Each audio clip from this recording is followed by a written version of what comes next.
बिस्मिल्लाहिर्रहमानिर्रहीम। अस्सलामु अलैकुम वरहमतुल्लाहि वबरकातुहू। अल्हम्दुलिल्लाह, आज हम सूरह बकरा की आयत नंबर 119 पढ़ने और समझने जा रहे हैं। दुआ है अल्लाह रब्बुल इज़्ज़त हमें समझकर अमल की तौफीक अता फरमाए, आमीन या रब्बुल आलमीन। आऊज़ु बिल्लाहि मिनश शैतानिर रजीम। बिस्मिल्लाहिर्रहमानिर्रहीम। इन्ना अरसलनाका, बेशक हमने आपको भेजा, बिलहक की हक के साथ, बशीरम व नज़ीरन, खुशखबरी सुनाने वाला और डराने वाला।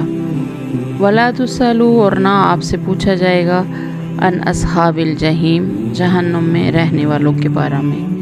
इन्ना अरसलनाका बिलहक की बशीरम व नज़ीरम वला तुसअलू अन अस्हाबिल जहीम। इससे बढ़कर निशानी क्या होगी कि हमने आपको इल्म हक के साथ खुशखबरी देने वाला और डराने वाला बनाकर भेजा। अब जो लोग जहन्नुम से रिश्ता जोड़ चुके हैं, उनकी तरफ से आप ज़िम्मेदार और जवाबदेह नहीं हो।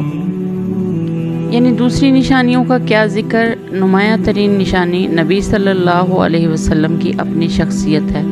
आप सल्लल्लाहु अलैहि वसल्लम के नबूवत से पहले के हालात और उस कौम और मुल्क के हालात जिसमें आप सल्लल्लाहु अलैहि वसल्लम पैदा हुए, और वो हालात जिनमें आपने परवरिश पाई और 40 बरस ज़िंदगी बसर की, और फिर वो अज़ीम व शान कारनामा जो नबी सल्लल्लाहु अलैहि वसल्लम होने के बाद आपने अंजाम दिया।